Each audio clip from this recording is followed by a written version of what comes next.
Olá, seja muito bem-vindo ou bem-vinda ao meu canal. Eu sou Letícia Trindade. Esse vídeo foi elaborado para uma atividade da disciplina de Infraestrutura de Hardware da Universidade Federal Rural de Pernambuco, ministrada pelo professor Fernando Aires. Trago esse vídeo para que você tenha a oportunidade de, além de adquirir novos conhecimentos, conhecer um pouco mais das atividades que desenvolvemos no curso de Licenciatura em Computação. Irei apresentar uma explicação sobre arquitetura de processadores, barramentos e memória. Vamos lá? Um processador é composto por vários componentes internos. Vamos conhecer um pouco sobre esses componentes. Unidade de controle é responsável por buscar, decodificar e executar instruções do programa. Coordena as atividades dos outros componentes do processador. Já a unidade lógica aritmética, ela realiza operações aritméticas, como adição e subtração, e operações lógicas, como AND, OR e NOT. Temos também a cache. É a memória de alta velocidade localizada no processador que armazena temporariamente dados e instruções frequentemente usados para acelerar o processamento. Já a unidade de ponto flutuante é especializada em operações matemáticas com números de ponto flutuante, como multiplicações e divisões de alta precisão. O barramento de dados são os canais que permitem a transferência de dados entre o processador e outros componentes do computador, como a memória e dispositivos de entrada e saída. O decodificador de instruções interpreta as instruções do programa e determina quais ações a ALU e outros componentes devem realizar. O clock é o gerador de pulsos, que sincroniza as operações do processador e define a velocidade com que as instruções são executadas. Os registradores são pequenas áreas de armazenamento dentro do processador que mantêm dados temporários e instruções durante a execução do programa. Agora, vamos ver um pouco mais sobre os registradores internos de um processador. O PC, também conhecido como um contador de programa, este registrador mantém o endereço da próxima instrução a ser executada pelo processador. O IR, registrador de instruções, que armazena a instrução atualmente sendo executada. O MAR, o registrador de endereço de memória, que contém o endereço da memória onde a próxima operação de leitura ou escrita deve ocorrer. O MBR é conhecido como MDR também. Este registrador também armazena temporariamente os dados que estão sendo transferidos de e para a memória. O IOAR, registrador de endereço de entrada e saída, que mantém o endereço de um dispositivo de entrada ou saída para operações de leitura ou escrita. O IOBR, registrador de buffer de entrada e saída, armazena temporariamente dados que estão sendo transferidos entre o processador e um dispositivo de entrada e saída. Esses registradores são cruciais para a execução eficiente de instruções, movimentação de dados e gerenciamento de operações de entrada e saída de um processador. Agora, vamos falar um pouco sobre o barramento em um sistema computacional. Um barramento é um sistema de comunicação essencial que transfere dados entre diversos componentes de um computador, como a CPU, memória e dispositivo de entrada e saída. Ele atua como uma estrada por onde os dados viajam, garantindo que todas as partes do sistema possam se comunicar de maneira eficiente. Vamos conhecer os tipos de barramento.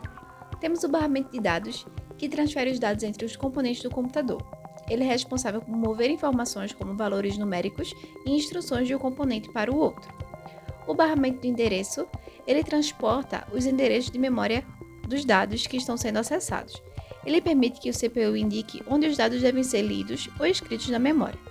E o barramento de controle transmite sinais de controle e comandos entre os componentes. Esse barramento gerencia e coordena as atividades do sistema, garantir que as operações sejam realizadas no momento correto. E para garantir um desempenho eficiente, os barramentos são organizados em uma hierarquia.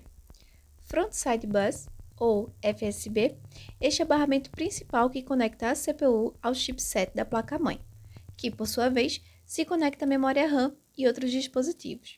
O FSB é crítico para o desempenho do sistema, pois influencia a velocidade com que o CPU pode acessar a memória. Já o Backside Bus, BSB, este barramento conecta a CPU diretamente à cache L2. A cache L2 é uma memória de alta velocidade que armazena dados frequentemente usados pela CPU, permitindo acesso mais rápido do que acessar a memória RAM principal. O BSB melhora o desempenho ao reduzir a latência de acesso aos dados. A organização hierárquica dos barramentos ajuda a otimizar a comunicação dentro do computador, minimizando gargalos e melhorando a eficiência do processamento de dados. Vamos falar agora das memórias principais e secundárias. A memória é uma parte crucial de qualquer sistema computacional, responsável pelo armazenamento temporário e permanente dos dados. A memória primária temos como exemplo a RAM, que é um tipo de memória volátil, o que significa que os dados são perdidos quando a energia é desligada. É extremamente rápida em comparação com a memória secundária, tornando-a ideal para armazenamento de dados temporários que o processador precisa acessar rapidamente durante a execução de programas. A RAM é usada para armazenar dados e instruções em uso ativo pelo CPU, como programas em execução e dados temporários. A cache. A cache é uma memória de acesso rápido que armazena cópias de dados mais frequentes usados da RAM. Existem várias camadas de cache, incluindo a L1, L2 e às vezes L3, com diferentes tamanhos e velocidades de acesso. A cache é integrada diretamente ao processador, o que a torna ainda mais rápida que a RAM, reduzindo o tempo necessário para acessar dados frequentemente usados. Já a memória secundária, temos como exemplo o HD, mais conhecido. Os HDs são dispositivos de armazenamento não voláteis que usam discos magnéticos rotativos para armazenar dados. Eles oferecem uma grande capacidade de armazenamento a um custo relativamente baixo, tornando-os populares para armazenamento de dados de longo prazo. É nele que salvamos nossos arquivos e etc. No entanto, os HDs são mais lentos em comparação ao SSD, devido à natureza mecânica dos discos magnéticos. O SSD são dispositivos de armazenamento não voláteis que usam memória flash para armazenamento de dados. Eles são significativamente mais rápidos do que os HDs, pois não possuem partes móveis, resultando em um tempo de acesso mais rápido e melhor desempenho geral do sistema. Os SSDs também são mais duráveis e consomem menos energias do que o HD. A combinação de memória primária e secundária desempenha um papel fundamental no desempenho e na capacidade de armazenamento do sistema computacional. A memória primária fornece acesso rápido a dados temporários, enquanto a memória secundária oferece um armazenamento a longo prazo. Hoje aprendemos sobre a arquitetura interna de um processador, os diferentes tipos de barramento e hierarquia de barramentos, além da diferença entre memória primária e secundária. Espero que essa explicação tenha sido clara e útil. Obrigada pela atenção e até o próximo vídeo!